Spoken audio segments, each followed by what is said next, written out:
ക്രിസ്തുവിലുള്ള പ്രിയ സഹോദരീ സഹോദരന്മാരെ, നമ്മുടെ നഗരത്തിലെ ശാന്തമായ ഒരു കോണിലുള്ള ഒരു കടയെ സങ്കൽപ്പിക്കുക. വർഷങ്ങളുടെ സത്യസന്ധമായ ജോലിയുടെ സ്വാധീനത്താൽ ബുദ്ധിമുട്ടുന്ന കടയുടമ തന്റെ വാതിൽപ്പടിയിൽ ക്ഷീണിതനായ ഒരു അപരിചിതനെ കാണുന്നു, ഒരുപക്ഷേ വഴിതെറ്റിയ ഒരാളെയോ അല്ലെങ്കിൽ കാണാത്ത ഭാരങ്ങൾ ചുമക്കുന്ന ഒരു അയൽക്കാരനെയോ. രണ്ടാമതൊന്ന് ആലോചിക്കാതെ വാതിൽ കൂടുതൽ തുറക്കുന്നു. സുഹൃത്തേ, അകത്തേക്ക് വരൂ, അദ്ദേഹം മൃദുവായി പറയുന്നു. ഇരിക്കൂ, ഭക്ഷണം കഴിക്കൂ. കാര്യങ്ങൾ സ്ഥിരത കൈവരിക്കുന്നതുവരെ ഇവിടെ വിശ്രമിക്കൂ. ആരവങ്ങളില്ല, കടങ്ങളുടെ കണക്കില്ല, ലളിതമായ ആവശ്യത്താൽ ചലിക്കുന്ന ഒരു ഹൃദയം മാത്രം. ആ നിശബ്ദ പ്രവൃത്തി ആഴമേറിയതും കണക്കുകൂട്ടാത്തതുമായ അനുകമ്പയിൽ നിന്നാണ് ഉദ്ഭവിക്കുന്നത്. ഈ എളിയ മനുഷ്യനെപ്പോലെ ഓരോ ദിവസവും നമ്മെ ഉത്തേജിപ്പിക്കുന്നത് എന്താണ്? അലാറം മുഴങ്ങുമ്പോൾ, ദിവസം ചുരുളഴിയുമ്പോൾ, ആവശ്യമുള്ള മറ്റൊരു ആത്മാവിനെ കണ്ടുമുട്ടുമ്പോൾ നാം എടുക്കുന്ന തിരഞ്ഞെടുപ്പുകളെ യഥാർത്ഥത്തിൽ പ്രേരിപ്പിക്കുന്നത് എന്താണ്?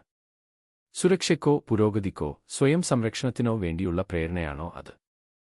അതോ അത് കൂടുതൽ മൃദുവായ ഒന്നാണോ, സ്നേഹത്തിലേക്കുള്ള, നമ്മുടെ മുന്നിലുള്ള വ്യക്തിയെ കാണാനും സേവിക്കാനുമുള്ള ഒരു ആകർഷണം?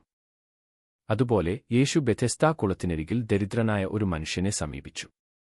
അവിടെ വെള്ളം ഇളകുന്നത് കാത്തിരുന്ന അന്ധരുടെയും മുടന്തരുടെയും തളർവാദരോഗികളുടെയും ഇടയിൽ 38 വർഷമായി രോഗബാധിതനായിരുന്ന ഒരു മനുഷ്യൻ കിടന്നു.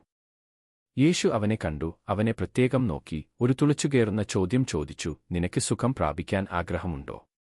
യോഹന്നാൻ 5. രോഗശാന്തി അസാധ്യമാണെന്ന് തോന്നിയതിന്റെ കാരണങ്ങൾ ആ മനുഷ്യൻ നൽകി. കുളത്തിലേക്ക് ഇറങ്ങാൻ ആരും സഹായിക്കില്ല, മറ്റുള്ളവർ എപ്പോഴും ആദ്യം അവിടെ എത്തും. എന്നിട്ടും യേശുവിന്റെ പ്രചോദനം വ്യക്തവും നിർമ്മലവുമായിരുന്നു. അവൻ പിതാവിന്റെ പ്രവൃത്തി ചെയ്യുകയായിരുന്നു. എന്റെ പിതാവ് ഇന്നുവരെ എപ്പോഴും അവന്റെ വേലയിലാണ്, ഞാനും പ്രവർത്തിക്കുന്നു. യോഹന്നാൻ 5. എഴുന്നേൽക്കൂ, നിന്റെ കിടക്ക എടുത്ത് നടക്കൂ എന്ന കൽപ്പനയോടെ ആ മനുഷ്യൻ എഴുന്നേറ്റു. മാന്ത്രിക ജലത്താലല്ല, മറിച്ച് എല്ലാറ്റിനുമുപരി പുനഃസ്ഥാപനം ആഗ്രഹിക്കുന്ന ദിവ്യസ്നേഹത്താൽ സുഖപ്പെട്ടു. ഇനി നമുക്ക് ഇന്ന് നമ്മുടെ ലോകത്തെ നോക്കാം.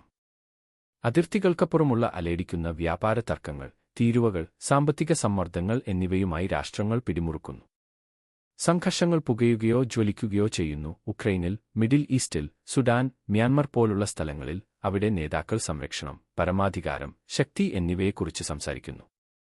എന്നിരുന്നാലും വാചാടോപത്തിന്റെ അടിയിൽ ഭയം പലപ്പോഴും തീരുമാനങ്ങളെ നയിക്കുന്നു. അധികാരം നഷ്ടപ്പെടുമോ എന്ന ഭയം, ദുർബലതയെക്കുറിച്ചുള്ള ഭയം, മറ്റുള്ളവരെ കുറിച്ചുള്ള ഭയം.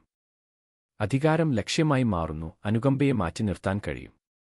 വീടിനോട് അടുക്കുമ്പോൾ പരിഹരിക്കപ്പെടാത്ത വേദനകളാൽ കുടുംബങ്ങൾ അകന്നുപോകുന്നു. സംശയം വേരുറപ്പിക്കുമ്പോൾ സമൂഹങ്ങൾ തകരുന്നു. നമ്മുടെ സ്വന്തം ജീവിതത്തിൽ നമ്മൾ ചിലപ്പോൾ പിന്നോട്ടു പോകുന്നു, ക്ഷമ തടഞ്ഞുവയ്ക്കുന്നു, സഹായം റേഷൻ ചെയ്യുന്നു. കാരണം അത് വളരെയധികം ചിലവായാൽ എന്തുചെയ്യും, അല്ലെങ്കിൽ എന്നെ മുതലെടുത്താൽ എന്തുചെയ്യും? എന്നാൽ യേശു നമ്മെ കൂടുതൽ ഉയർന്നവരായി വിളിക്കുന്നു.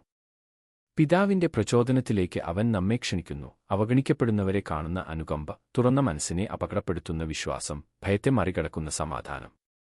നിങ്ങളുടെ ശത്രുക്കളെ സ്നേഹിക്കുക, അവൻ പഠിപ്പിക്കുന്നു. നിങ്ങളെ വെറുക്കുന്നവർക്ക് നന്മ ചെയ്യുക, ലോകം അതിന് പ്രതിഫലം നൽകുന്നതുകൊണ്ടല്ല, മറിച്ച് അത് രാജ്യത്തിന്റെ വഴിയായതുകൊണ്ടാണ്. ശബ്ദത്തിൽ സുഖപ്പെടുത്തിയവന്റെ വഴി, തൊട്ടുകൂടാത്തവരെ സമീപിച്ചവൻ, സ്നേഹത്തിനായി എല്ലാം നൽകിയവന്റെ വഴി. അപ്പോൾ ചോദ്യം നമ്മുടെ ഹൃദയങ്ങളിലേക്ക് മടങ്ങുന്നു. ഇപ്പോൾ തന്നെ നിങ്ങളെ എന്താണ് പ്രേരിപ്പിക്കുന്നത്? നിങ്ങളുടെ വീട്ടിൽ, നിങ്ങളുടെ ജോലിസ്ഥലത്ത്, നിങ്ങളുടെ അയൽപക്കത്ത് ആവശ്യം പ്രത്യക്ഷപ്പെടുമ്പോൾ നിങ്ങളുടെ പ്രതികരണത്തെ രൂപപ്പെടുത്തുന്നത് എന്താണ്? ഭയം, സൗകര്യം, സ്വാർത്ഥതാൽപര്യം? അതോ കടയുടമയെ പ്രേരിപ്പിച്ച സ്നേഹമോ, യേശുവിനെ തന്നെ പ്രേരിപ്പിച്ച സ്നേഹമോ? നമ്മുടെ പ്രചോദനങ്ങൾ നമുക്ക് താൽക്കാലികമായി പരിശോധിക്കാം. കുറഞ്ഞ പ്രേരണകൾ എവിടെയാണ് പിടിമുറുക്കിയത്? ദൈവരാജ്യത്തിന്റെ മൂല്യങ്ങൾ നമുക്ക് എവിടെ നിന്ന് വീണ്ടും തിരഞ്ഞെടുക്കാനാകും? ന്യായവിധിക്കു പകരം കരുണ, പിടിച്ചെടുക്കുന്നതിനു പകരം ഔദാര്യം, ശക്തിക്കു പകരം സമാധാനം. ബെഥെസ്ദയിലെ മനുഷ്യനെപ്പോലെ ക്രിസ്തുവിന്റെ കൽപ്പന കേട്ട് എഴുന്നേൽക്കട്ടെ, പഴയ മാതൃകളിൽ നിന്ന് മോചിതരായി ദിവ്യസ്നേഹത്തിന്റെ വെളിച്ചത്തിൽ നടക്കുന്നു. നമുക്ക് പ്രാർത്ഥിക്കാം. കർത്താവായ യേശുവേ, നമ്മുടെ സ്വന്തം മടിയുടെ കുളങ്ങളിൽ കാത്തിരിക്കുന്ന ഞങ്ങളെ കാണുന്ന അങ്ങേ, ഒരിക്കൽ കൂടി ഞങ്ങളോട് ചോദിക്കുക, നിനക്ക് സുഖമായിരിക്കാൻ ആഗ്രഹമുണ്ടോ? ഞങ്ങളെ പ്രേരിപ്പിക്കുന്നത് സുഖപ്പെടുത്തണമേ. ഭയത്തെ വിശ്വാസത്താൽ മാറ്റിസ്ഥാപിക്കുക, ആത്മരക്ഷയെ അനുകമ്പകൊണ്ട് മാറ്റിസ്ഥാപിക്കുക. നിങ്ങളുടെ പിതാവിന്റെ രോഗശാന്തി പ്രവൃത്തി ഞങ്ങളുടെ തിരഞ്ഞെടുപ്പുകളിലൂടെ ഒഴുകട്ടെ. അങ്ങനെ ഓരോ നിമിഷത്തിലും ഞങ്ങൾ നിങ്ങളുടെ രാജ്യം പ്രതിഫലിപ്പിക്കും. ഇന്ന് ഞങ്ങൾ നിങ്ങളോട് അതെ എന്ന് പറയുന്നു. ആമേൻ. സഹോദരീ സഹോദരന്മാരെ, ഒരിക്കലും അവസാനിക്കാത്ത സ്നേഹത്താൽ പ്രചോദിതരായി സമാധാനത്തോടെ പോകൂ. ദൈവം നിങ്ങളെ അനുഗ്രഹിക്കട്ടെ.